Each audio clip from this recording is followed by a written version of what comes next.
Friends, मैं अर्चना आपकी host अपने चैनल खुद से रूबरू में आप सबका स्वागत करती हूँ। अगर आपने मेरा चैनल सब्सक्राइब नहीं किया है तो उसे सब्सक्राइब कर लीजिए और बेल आइकन की बटन को भी प्रेस कर लीजिए ताकि मेरी आने वाली स्टोरी आप तक सबसे पहले पहुँचे। और अगर आपके पास भी कोई स्टोरी है तो आप मेरी इंस्टाग्राम आईडी पे भेजिए, मैं उसे जरूर ऑन एयर करूंगी। तो चलिए चलते हैं आज की नई स्टोरी की तरफ। डाक बंगले की रूह। सर्दी की वह भयानक रात मैं कभी नहीं भूल सकता।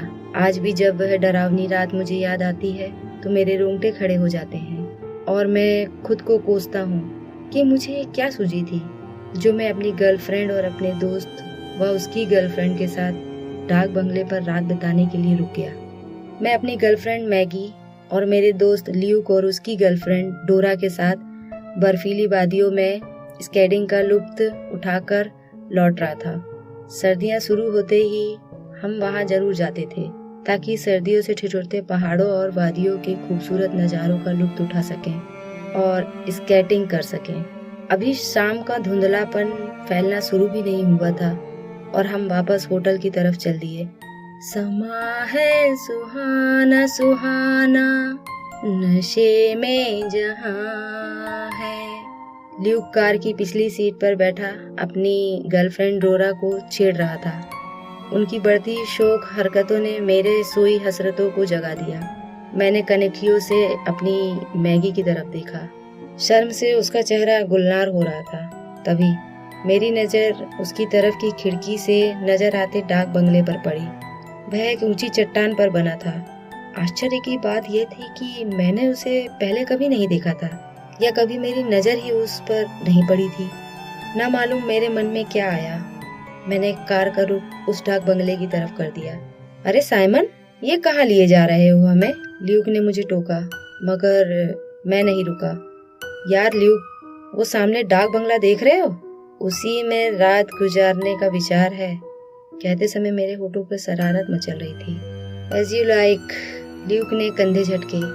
जब हम डाक बंगले में पहुंचे उस समय शाम होनी आरंभ हो गई थी। कोई है? मैंने डाक बंगले का दरवाजा खटखटाया।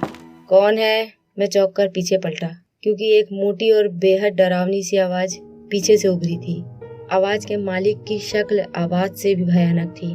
काला स्या रंग, उस पर एक आंख फूटी हुई जिसका सफेद डेला बाहर को उबला हुआ था।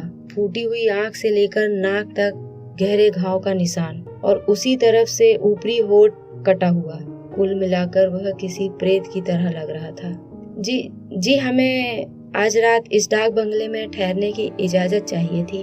उसने एक आंख से घूर कर हम चारों की तरफ देखा। उसकी नजरों का मतलब समझकर मैं जल्दी से बोला, हमें जहाँ जाना है वह बहुत दूर है, इसलिए हमने ये निर्णय लिया है कि रात के खतरे से बचने के लिए यहाँ रात गुजार ली जाए और सुबह आगे का सफर तय किया जाए। मैंने सरासर झूठ बोला जिसका मुझे भारी खामियाजा भी भुगतना पड़ा, मगर उस समय मेरी अक्ल घास चरने गई थी। मैं मैगी के खूबसूरत जिस्म की तपिश से पिघला जा रहा था। ठीक है, उसने कहा, मगर याद रखना बंगले के भीतरी दरवाजों को खोलने की कोशिश मत करना। चुपचाप बाहरी कमरों में रात गुजारो और सुबह होते ही दफा हो जाओ। हमने तुरंत सिर हिला दिया। वह काना व्यक्ति उस बंगले का पहरेदार था। उसने अपनी जेब से चाबियों का गुच्छा निकाला और बाहर के 2 कमरे खोल दिए। मेरे विचार से तुम लोगों को 2 कमरे काफी होंगे। वह अर्धपूर्ण ढंग से मुस्कुराया। उसकी वह मुस्कुराहट भी उसी की तरह भयानक थी। उसके जाने के बाद मैंने डाक बंगले के भीतरी हिस्सों पर नजर दौड़ाई। एक बड़े हॉल कमरे से 2 सीढ़ियां थी जो ऊपर बने टेरिस की ओर जाती थी। नीचे कई कमरे थे जिनके मुंह पर बड़े बड़े ताले लटक रहे थे। ऊपर भी कई कमरे बने थे। हमें नीचे के आगे वाले 2 कमरे दिए गए थे। मैंने जबरदस्त अंगड़ाई लेते हुए ल्यूक को बियर की बोतलें खोलने का आदेश दिया। साथ लाए बैग से ल्यूक ने 4 बियर निकाली। चारों ने पहले बियर पी, फिर साथ लाए सैंडविच खाकर भूख शांत की। कुछ देर बाद ल्यूक व डोरा और मैं तथा मैगी अपने अपने कमरों में चले गए।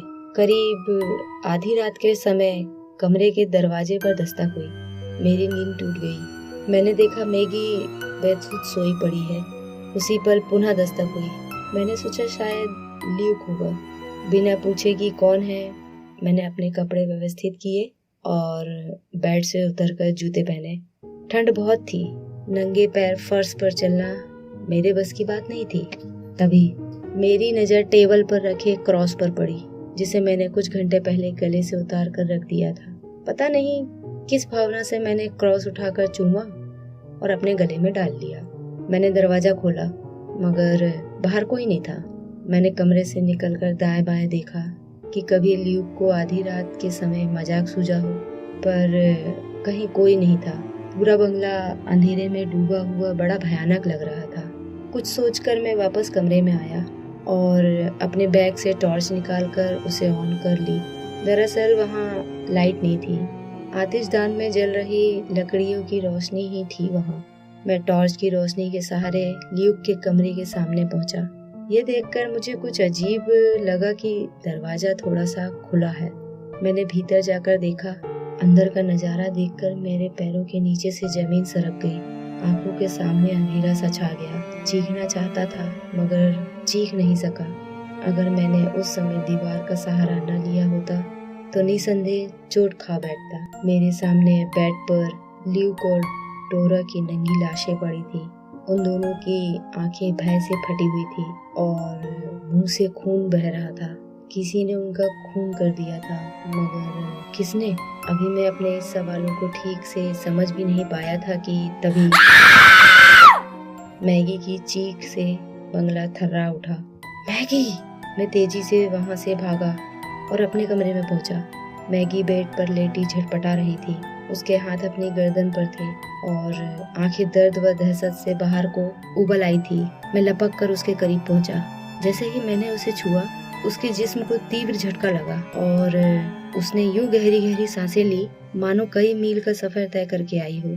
मैगी मुझसे लिपट गई। उसका पूरा जिस्म पसीने से भीगा था और वह जूड़ी के मरीज की तरह कांप रही थी। मैंने करीब पड़ा कंबल उसके जिस्म पर ढाक दिया और पूछा, क्या हुआ मैगी? साइमन चलो यहाँ से। क्यों, क्या हुआ? मैं परेशान हो उठा। मैगी बहुत डरी हुई थी। पहले तो मैं समझा था कि कोई हत्यारा बंगले में किसी चोर रास्ते से घुस आया है। पहले ल्यूक और डोरा का कत्ल किया और फिर मैगी को मारना चाहता है। मगर बेड पर मैगी अकेले झटपटा रही थी। मैं समझ नहीं पा रहा था कि ये सब हो क्या रहा है। यहाँ कोई है जो दिखाई नहीं देता। व्हाट? मैं मैगी की बात सुनकर चकित रह गया। हाँ साइमन, मैं सो रही थी। अचानक किसी ने मेरा गला घोंटकर मारने की कोशिश की, मगर जब तुमने मुझे छुआ तो उसने मुझे छोड़ दिया। तुम होश में तो हो मैगी? मैंने उसे झिंझोड़ा। मैं होश में हूँ। हो सकता है तुमने कोई ख्वाब देखा हो। नहीं साइमन, नहीं। मैगी अपनी बात पर जोर देती हुई बोली, मैं सच कह रही हूँ, मेरा यकीन करो। वह रोने लगी। मैंने मुश्किल से उसे चुप कराया। रह रहकर ल्यूक और डोरा की लाशें मेरी आंखों के सामने घूम रही थी और मैं सोच रहा था, क्या वाकई डाक बंगले में किसी की रूह भटक रही है? अगर ये सच है तो फिर उसने मुझ पर हमला क्यों नहीं किया? हमारे दहशत के मैगी की हालत खराब हो रही थी। जब मैंने उसे समझाया तो वो बोली,